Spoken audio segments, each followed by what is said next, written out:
come the stars come to shine when it's dark from so far away? Show us where we are. What makes the sun go to sleep every night, and what's it dreaming of? I wonder.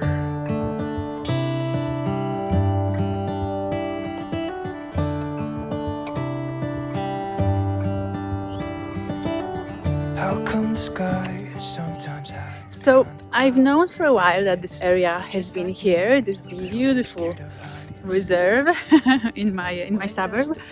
But after being here for 8 months, I didn't realize that there is a gorgeous hidden sort of path that I'm about to show you. makes me wonder. It really makes me wonder. Ooh, I wonder.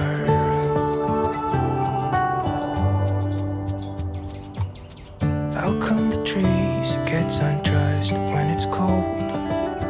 And don't they miss the leaves they left behind? Could it be to make the ground shine like gold until winter comes? Until winter comes, until winter comes. It really makes me wonder. Yeah, it makes me Look at this beauty. I just can't believe I didn't know this was here. And this is me taking 8 months to discover the most glorious, gorgeous walk through the wetlands. That is like 15 minutes walk from me. So I have to walk 15 minutes to get here, and then I get to enjoy this spot.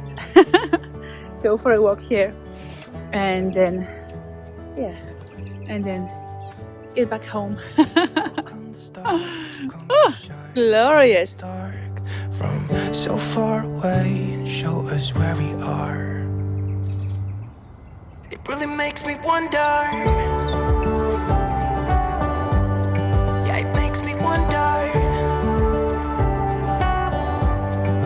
Ooh, I wonder. So I was actually here recently, a few days ago, and I was here with a friend, and we were just walking and chatting, and I just really felt the need to share with him that I've been feeling sad, just like a lot and quite consistently and for a while now.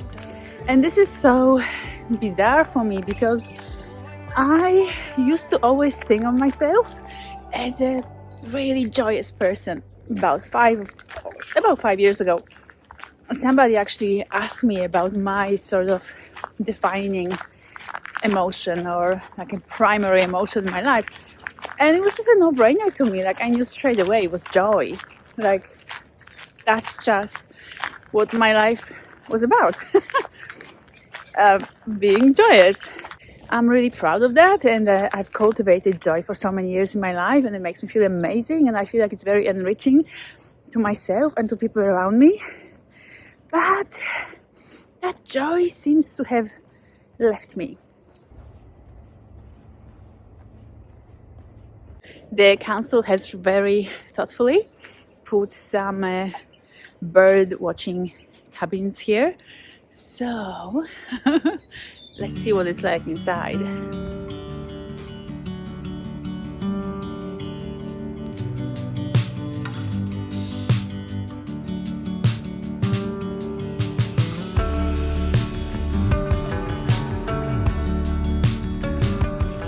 I think that it would take a lot of patience to sit in one of these cabins looking, waiting for birds.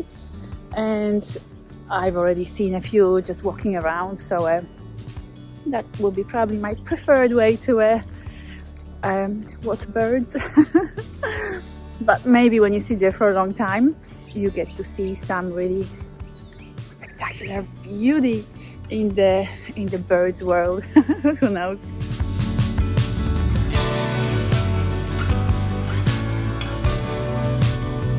So back to the chat with my friend. He actually asked me how long I've been feeling sad, and I really felt into that question and thought about it. And I must say it's been about a year now. A year of feeling sad. That's quite a long time.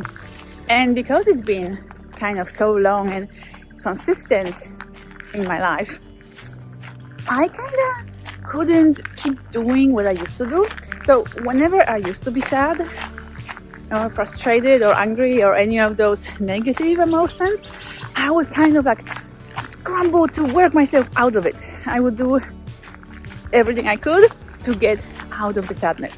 And so I would do my affirmations and do my gratitude statements and think about all these things that are amazing and wonderful in my life, and how I would sort of adjust my emotional state to not be sad or angry or frustrated, etc., or fearful anymore. Fear used to be a big one as well that still haunts me sometimes. But because over the last year, the sadness just has been there, like just almost all the time on some kind of level.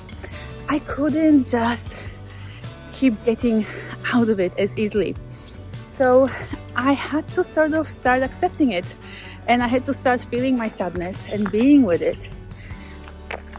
Because how long can you, on a daily basis, keep sort of trying to get yourself out of it? So that's kind of the thing that I've arrived to right now, with a gorgeous little bench. So I arrived at this kind of place where I just accept my sadness. And this is quite new. I've never really done that in my entire life, where I would just be okay with feeling sad. But for months and months and months now, I would just give myself a full permission to just embrace my sadness and be in it. And when it's there, be okay with it instead of judging it as negative and trying to push it away. And you know what? It's been a very different experience. It's been a very enlightening experience in a way, because when you don't push away sadness, it can do its thing and work its way through your system, as opposed to just kind of getting stuck there because you're just tensing against it and pushing it away. I think I might need to stop here because it's quite muddy here and I don't want to be climbing over in mud. So let's go back. So then the question became, why all the sadness? Like, why has there been so much sadness in my life lately? And yeah, a lot of different, I guess there's like a lot of different layers to it. And one of it is definitely the whole feeling lonely. I've been in Australia for 14 years, and that's like such a huge chunk of my life, big part of my life.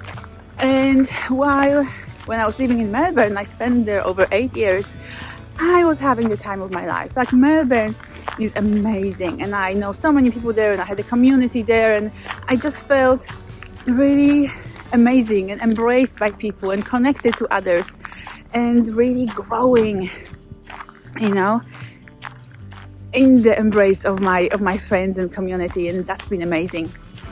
But since moving away, I never had that again. So since then I lived in Byron Bay, or around Byron Bay. I lived in Sydney, then I lived on the Gold Coast, and I moved to Brisbane 8 months ago. So all these changes meant that I left a lot of friends behind, and while I'm in touch with many of them still through phone calls and Zoom and WhatsApp and all that, it's just not the same thing. I can't just go to places where I know my friends will be there, or I can meet with them face to face. I only have a few friends in Brisbane, like 3 in Brisbane and 1 a bit of a drive away, but still in a driving distance. So like, that's it. That's not a lot on one hand, but on the other hand, these are really close friends, really amazing, beautiful and supportive, and I'm so grateful that I have them in my life. So I don't have a community, and there is a sadness and grief around that. but I still have amazing friends and I still have my family in Europe. Oh, and there's a bit of a development here when it comes to Europe.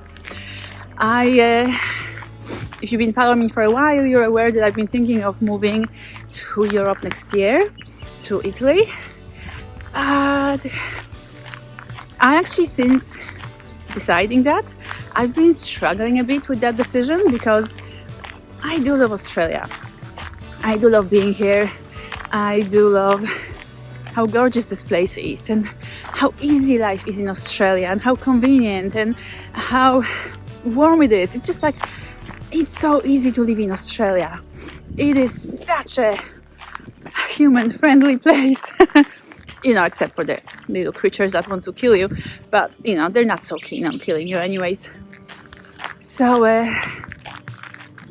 been kind of having second thoughts about it, and while I still miss my family so much and I want to live closer to them, I figured that for now I would just split my time between Australia and Europe, and I don't need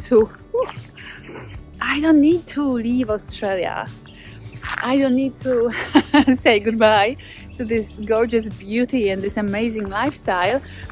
I can just spend here the European winters and visit Europe when it's summer in the Northern Hemisphere, because I've definitely been struggling with the cold.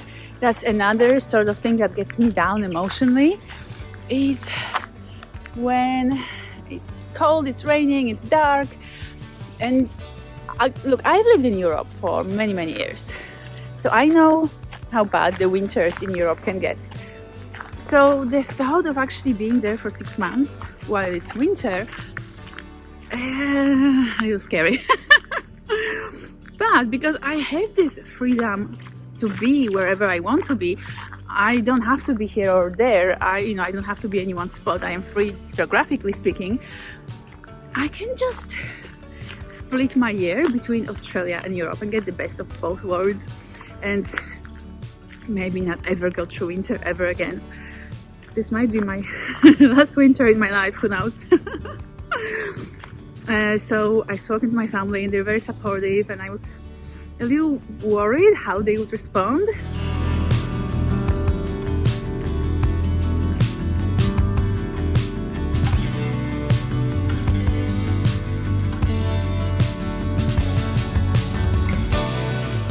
But they've been just so loving and supportive and caring and understanding. Yeah. So that feels wonderful. That I have this beautiful, caring family and that I can see them every year for a number of months. And it's been really stressful for me because it's been about 5 years now because of COVID that I haven't seen my family before, because I was actually planning to go back to Europe just as COVID started. So I already had been away for at least 2.5 years, and now another 2.5 years of COVID. So there's been sadness around that I can't just pop out to my mom's place for a Sunday dinner and get together with my sisters and have coffees and chats. We do that, we do it all, we get together. I see my family a few times a week over Zoom. And it's not the same thing. And while I'm so grateful that Zoom exists and we can all connect online, it is not the same thing. And so I really just want to spend more time with my sisters, with my family.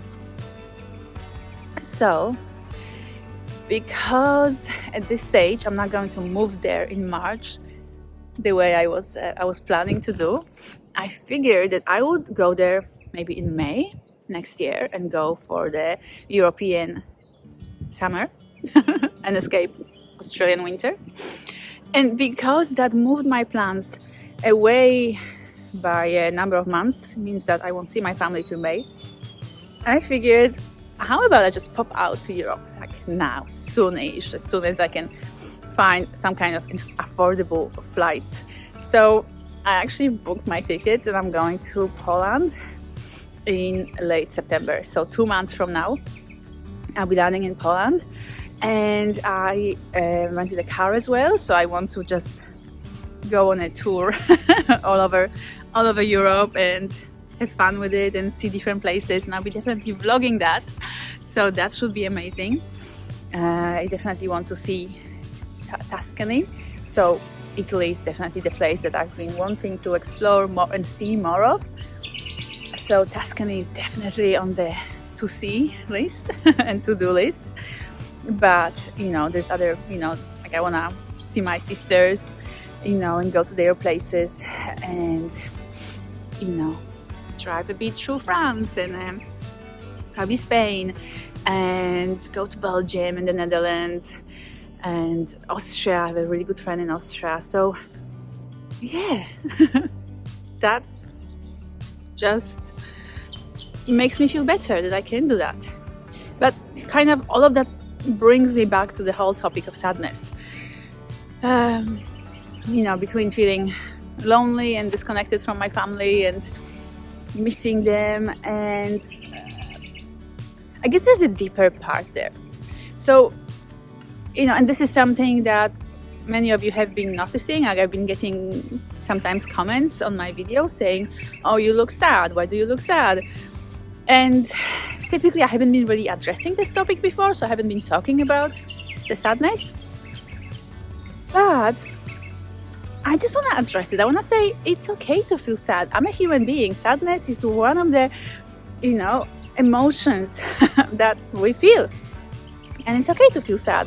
I don't want people to sort of judge me, or I don't want it to sound like a negative judgment. "Oh, you're sad, what's wrong with you? You shouldn't be sad."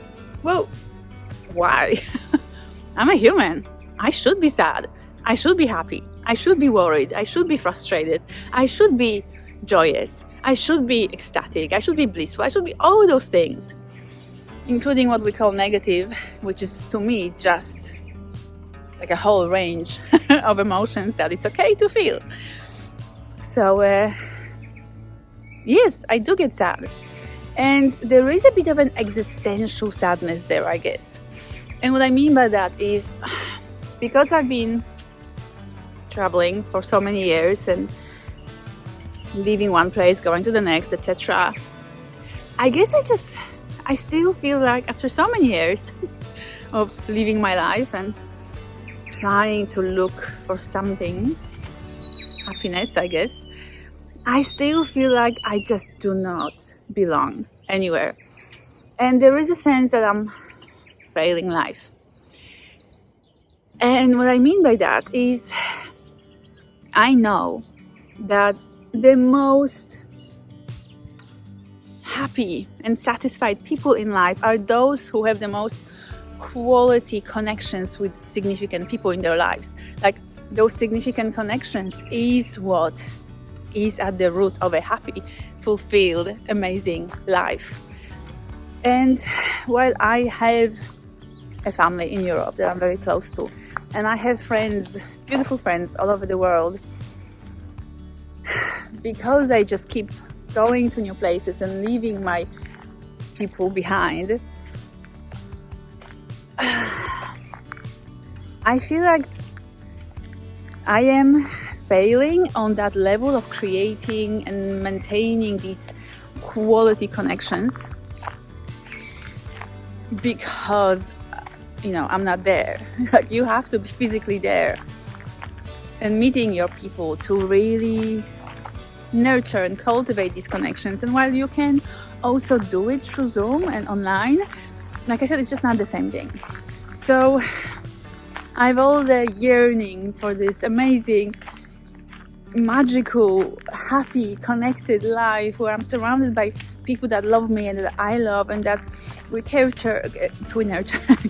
for and nurture each other. And it just feels like this family, this tribe around me. I yearn for that, and yet I keep finding myself alone in new places and trying to build a life that makes me happy, and yet I don't know. Do you sometimes feel like you're failing at life? Because that's what I feel. Maybe the problem is also that I've been so scared about finances and survival all my life, growing up in a in a poor family in communist Poland really fucks with your brain. And well, that's been amazing for my business because I've been just so motivated and so passionate and working so hard for so many years that I've built a business that is successful. But it also feels like I've been just prioritizing wrong things. And so I am successful and I have financial freedom and geographical freedom, and I have built amazing, like I'm okay. I'm okay in life and I will be okay in life. But I'm still lonely and sad a lot. So I feel like this is something that needs to become more of a priority, and I've been working on it, and I do prioritize connections, but I guess not enough because I still keep living and going to different places and leaving my family and friends behind and adventuring through the world. So I don't really have answers for this, and in a way I feel like I will probably forever feel like I'm failing life, and like I don't actually know anymore what it is to be successful in life. Maybe just experience our mistakes and all the emotions, the entire range, and just be okay with that and be here for the experience and adventure through whatever we're feeling, whatever we're experiencing, with acceptance, and instead of trying to fight it and push it away and scrambling, out of the fear, out of the frustration, out of the sadness, etc. So I think this is really the message of this video. Acceptance of sadness or any sort of negative feelings, because they're not actually negative, they're just there. They're part of the spectrum. Good morning. They're part of the spectrum of the human experience and human emotionality, and that doesn't make us broken or wrong or not right in our hearts or in our heads. It just means that we're human, and that's okay. And while I'm aware of that, I still need to keep working on that acceptance because I still struggle with that. If you guys keep telling me that I look sad in my videos, well, then I'm gonna say that's okay. I'm okay with that. I accept that. And I'm going to allow myself to feel my sadness whenever it visits. But I'm not going to sort of marinate in it. And as soon as it's ready to go, and as soon as I'm ready to feel joy and happiness or other sort of emotions, I will very happily embrace them as well.